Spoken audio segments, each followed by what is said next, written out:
Hi friends, Ryan here with Ryan's Candles and Crafts, and welcome to the next chapter of Mojo's story. Last time, in the hush of the forest, Mojo's pride met his real resistance. Eli's chatter pushed him. The owl's wisdom stung him. And somewhere under the heat of his temper, a small crack opened. Eli caught up with him on the path, and for a moment, Mojo let the truth through. The pressure, the family, the fear of failing where he needed to shine. They kept walking, still headed toward Pelican Beach City. Before we get started, be sure to go ahead and hit that subscribe button and make sure you hit the notification bell to get notified on when we upload videos. Be sure to make a comment down below and let me know what you think of the story so far. Thank you to those who have commented and continue to do so. I appreciate your feedback.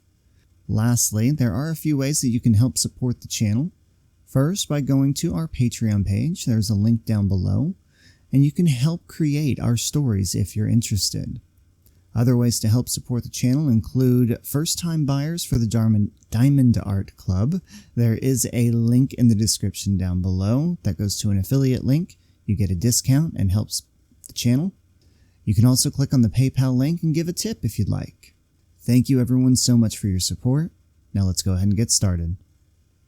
Chapter 4, Pelican Beach City.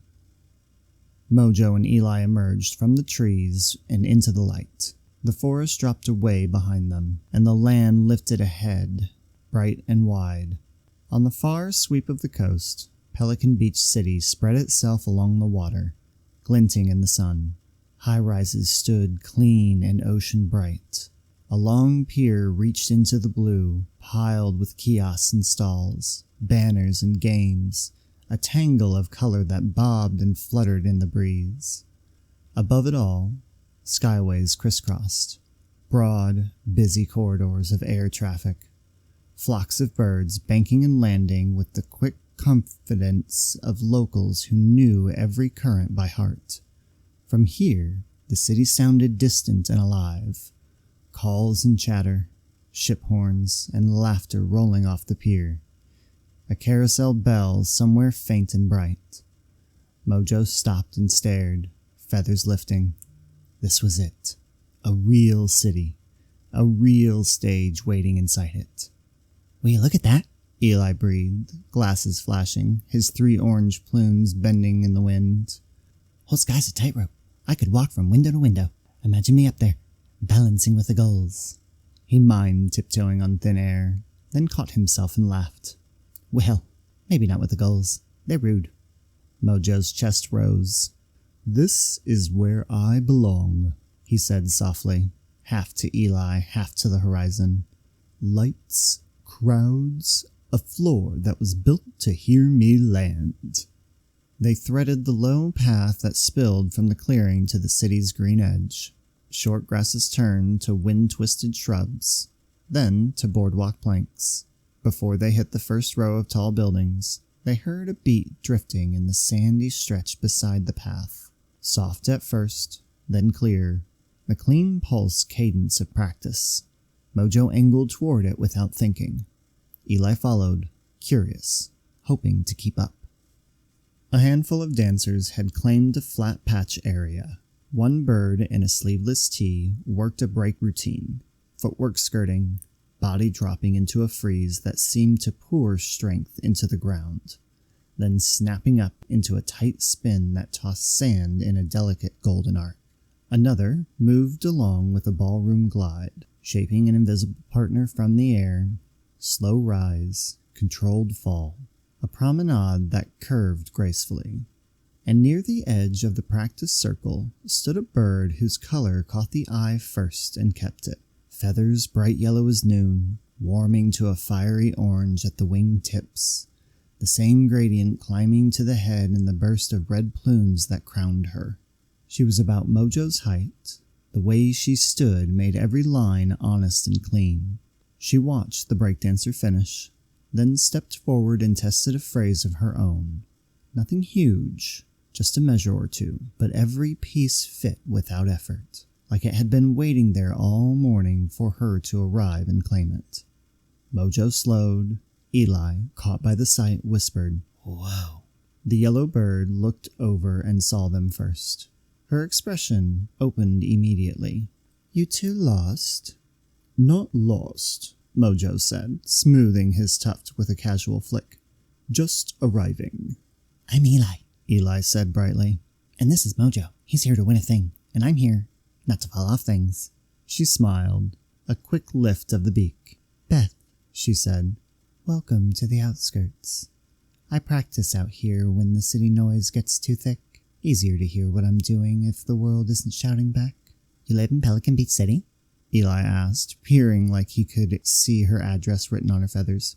"Born here," Beth said. "The city will keep you awake if you let it. The trick is to come out to the edge. Remember there's a horizon. Then go back on your own terms." Mojo liked the way she said it, simple and grounded, though something in him bristled at how easy she made it sound. "Dune Peak Village for me," he offered. "Long road. Worth it. We're tired, sure, but it's nothing I can't handle." He gave the last line a little polish, the kind that suggested he'd been handling things other birds wouldn't dare lift. Beth inclined her head, not as impressed as he expected. "Travel will humble you," she said, "which is useful when you have to step in front of a crowd later." Mojo grinned, turning up a notch. "Oh, I'm very humble. I just happen to be the best humble dancer you'll see today." Eli coughed into his feathers. Beth's smile thinned, not unkind, but not encouraging either. She glanced toward the ocean, then back at Mojo. "Try your best," she said. "If you're dancing at the center today, it'll be crowded." "Crowds bring out my shine." Mojo gave a little half bow, half sincere and half something else, and stepped into the cleared space without invitation. Right step, left step, wings up, feathers out. He sank, rose, snapped a turn, let his tuft shake just enough. The ground was good under him, packed and responsive. He felt the first phrase land and chased the second, speeding the counts, tightening the bounces, widening the shape to fill the little ring of attention that had formed. For a moment it was there, a line through the body that said yes. And then he looked up and met Beth's eyes watching, calm as tidewater, and it broke his focus in the smallest of ways. The next spin clipped. His claw caught. He pitched and tried to style the recovery, but the style wasn't clean enough to read as intentional. He hit the ground on his hip with a sandy thud. A few nearby dancers laughed, and even though it was small, it burned. Eli winced and took a few steps forward, then paused, unsure. Mojo jumped up, heat in his face. "Okay," he said, too loud and too bright. "Let's see you do it better."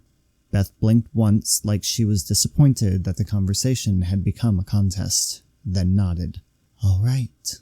She just stepped in and let the sequence introduce itself. A soft gather, a breath through the ribs, feet finding the sand's packed center, then a phrase that built clean from ground to wingtip. It wasn't flashy, and that was the point. It traveled like sense, like something honest.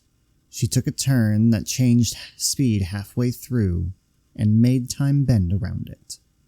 She moved forward as if the air welcomed her exactly the distance she asked for and no more. When she stopped, it was the kind of stop that leaves the shape in the space for a beat afterwards. Mojo's beak was open before he knew it. He closed it, felt his pride sting where the awe had landed. "Well," he said, pulling himself taller, "anyone can do that. I tripped on purpose so you'd look good. Generous of me." Beth laughed, not unkindly, but with a slice of truth in it.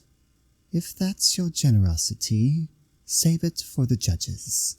They love a story." She tilted her head. "You have something, Mojo, but you push it so hard it can't breathe." He let the line hit and pass. Good to know, he said, stiffer than he meant. I'll choose when to breathe. Do, she said, and the light rivalry in her tone kept it from turning to lecture. Eli, who had been watching with his mouth profoundly open, tugged at Mojo's wing. We should go, Mojo, really. We don't want to be late. What's the rush? Mojo asked, eyes still on Beth like he could pull the last phrase apart and figure out where the E's had come from. We have time. Eli pointed with both wings toward the city. Look at the clock. A tall tower near the pier wore its time in brass. Clean hands, crisp numerals. Mojo followed Eli's line of sight and fell the drop. A few hours until registration closed. And in the city he didn't know, a few hours was less than it sounded. He turned back, swept Beth a more sincere bow than the earlier half-performance. Forgive the abrupt exit, he said. I need to register so I can win this competition. Beth's beak tipped in a smile that might have been a smirk if she were less kind. Whatever you say, Mojo. Good luck. They angled toward the city. As the path tipped them into the first soft streets of Pelican Beach City proper, the sound came up at them from every direction. Vendors calling, steel on griddle, the metallic chatter of a game racking up points on the pier. Gulls arguing like they owned the law. A busker on the corner tapping out a rhythm with bottle caps under his claws. The air shifted too. Salt, sugar dough from a bakery, roasted coffee sharp enough to perk up the feathers, a drift of citrus from a crate on a pushcart, something spicy that made Eli sneeze. It's so much, Eli said in a single exhale, then said it again, and then he kept saying things until the words tripped over each other. Do you know where we're going? What's the name of the place we need to go to? Is it the center? How far is it? Are we going to make it on time? What if the line is long? What if you need papers? Do we need papers? I didn't bring papers. Oh no, do I need— Eli, Mojo said, jaw tight. Would you please stop? You talking that fast plus all of this, he gestured at the layered city noise, is not helping. There's a convention center around here somewhere. He spun once where he stood, scanning the angled signs. There, clean letters on a blue placard, an arrow pointing inland. Pelican Beach Convention and Performance Center. Found it, he said, and some of his stride came back. Come on. They wove through the streets. Mojo kept pace like the city owed him the right of way. Eli hopped and dodged and apologized for cutting in front of beaks and carts. At one point, they slipped through a narrow market lane where they were nearly netted of a string of lanterns. At another, they had to squeeze past a street chess game where the players didn't even look up when Eli grinned and mimed the chess piece of a knight. Almost there, Mojo said, as the word almost loosened his chest until he turned a corner and found the big glass face of the convention center catching the sun. The entrance ate crowds like tides eat the edge of the beach. Steady in, steady out. Posters along the doors showed dancers mid-air, mid-turn. Inside, the air cooled and flattened, the acoustics of a big hall swallowing and spreading sound into a permanent hum. Signs above the carpet hung, registration left, practice rooms right, main stage straight ahead. The line for competitors moved fast, staffed by birds with matching vests and clipboards tucked under their wings. They reached the table with 30 minutes to spare. The registrar on the other side, an older bird with tidy gray feathers and square glasses perched low, looked up and didn't bother with a smile. His voice was rasped and even, a monotone that could cut paper. Name? Mojo, he said, chest up. His pen tapped the page. Here, he said at last. A card slid forward and a number with 2 pins. Good luck in the competition. Thank you, Mojo said and took the number like it had weight. Eli pinned it to his back. Straight, Eli murmured, adjusting. Don't breathe too big. He stepped back and nodded. Perfect. They drifted with the current of competitors through a corridor that opened onto a multi-purpose space subdivided into practice squares with tape.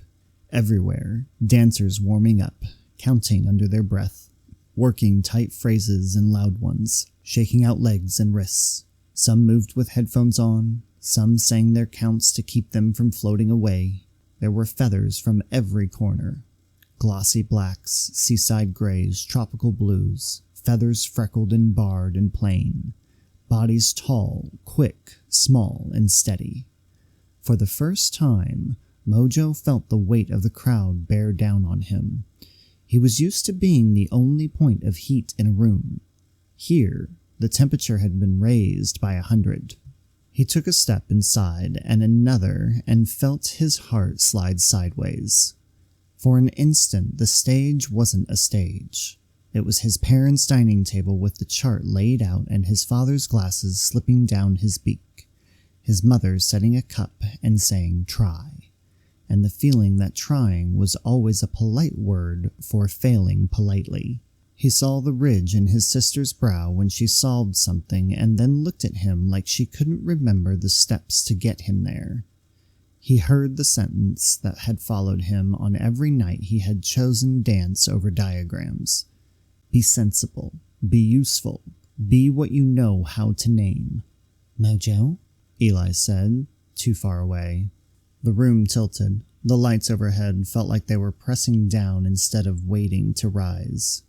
Mojo's breath snagged. His claws went damp. For a sliver of a moment, he wasn't a dancer at all. He was a son who had once tried to be someone else and now had to make the proof of another life hold in front of strangers who would file it away under numbers.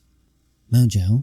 Eli was closer now, and then there was a sharp, polite smack to the side of his arm. Not hard, just enough to bring his eyes back. Eli's face filled his vision.